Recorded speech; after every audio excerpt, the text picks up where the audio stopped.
Ustaz Farid, saya terfikir ketika Ustaz Farid menjawab persoalan tadi, saya terfikir tajuk kita pada malam ni susu kambing. Begitu indahnya Islam, perkara yang begitu kecil, begitu kita kata susu kemudian kambing, tapi boleh dibahas sebegitu. Itu menunjukkan bagaimana lengkapnya Islam yang dibawa oleh Nabi kita Muhammad sallallahu alaihi wasallam, menceritakan segala perkara, termasuklah susu kambing ini. Saya nak pergi pada doktor. Saya nak tanya begini pada doktor tentang yang kita sebut sebagai kejadian susu kambing itu sendirilah, sebagai pengamal perubatan dan juga sebagai pendawah. Kalau doktor boleh memberi penjelasan kepada kita supaya lagi takjub kita kehebatan Allah Subhanahu Wa Taala dan bagaimana benarnya Al-Quran dan bagaimana benarnya apa sahaja yang diamalkan oleh Rasulullah Sallallahu Alaihi Wasallam. Silakan doktor. Bismillahirrahmanirrahim. Bila kita sebut tentang susu kambing, saya juga teringat tentang bagaimana Nabi SAW sendiri dibesarkan. Sebab itu kalau kita lihat, walaupun ada susu kambing pada zaman itu, kita lihat Sayyidatina Aminah, ibu kepada Nabi, selepas daripada menyusukan Nabi, ibu Nabi ini tetap memberikan Nabi ini kepada seorang ibu susu yang namanya Halimatus Sa'diyah.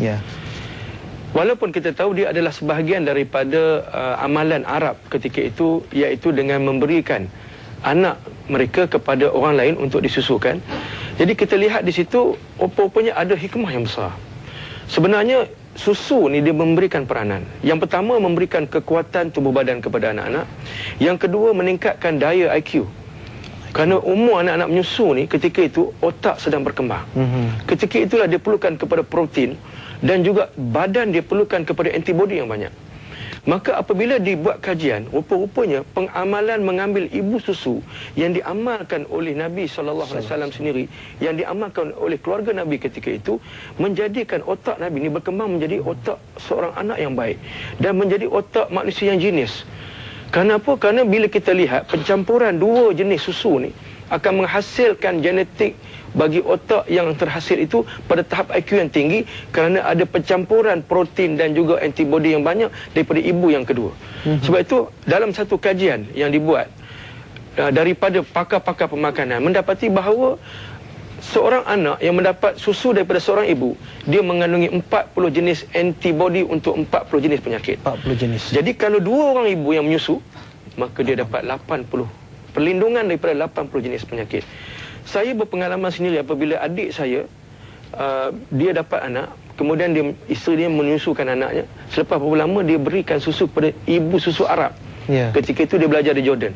Jadi anak yang mendapat susu ibu ni daripada seorang ibu Arab ni, Masya Allah, bila bercampur dua jenis genetik ni, anaknya cerdik, anaknya ini cerdas, pintar akal dia, dan menjadi anak yang baik. Ini antara macam mana peribadi seseorang manusia itu dibentuk melalui penyusuan dan pencampuran dua susu ibu. Kemudian yang keduanya, kita tahu bahawa kenapa orang Arab suka bawa kepada ibu susu yang kita kata daripada kalangan orang-orang kampung, kerana nak mengambil akhlak daripada ibu yang duduk di kampung.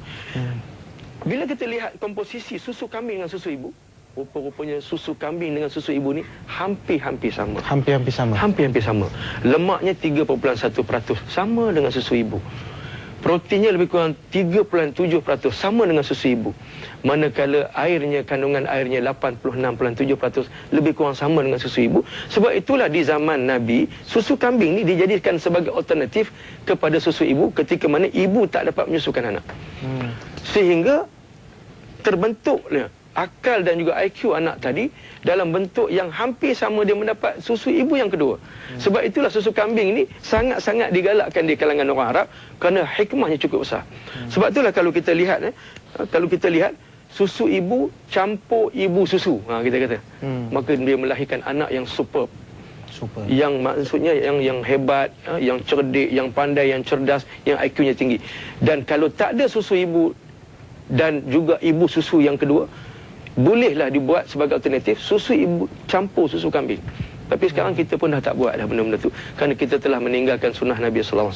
Jadi sebab itulah Kita harap dengan adanya program Halaqah malam ni membincangkan susu kambing, kita balik pada sunnah Nabi SAW. InsyaAllah anak-anak yang akan lahir akan lebih lagi menjadi anak-anak yang sihat, anak-anak yang cerdas akalnya, anak-anak yang pintar akalnya, dan lebih-lebih lagi anak-anak yang soleh. Itu yang kita nak. Dari sudut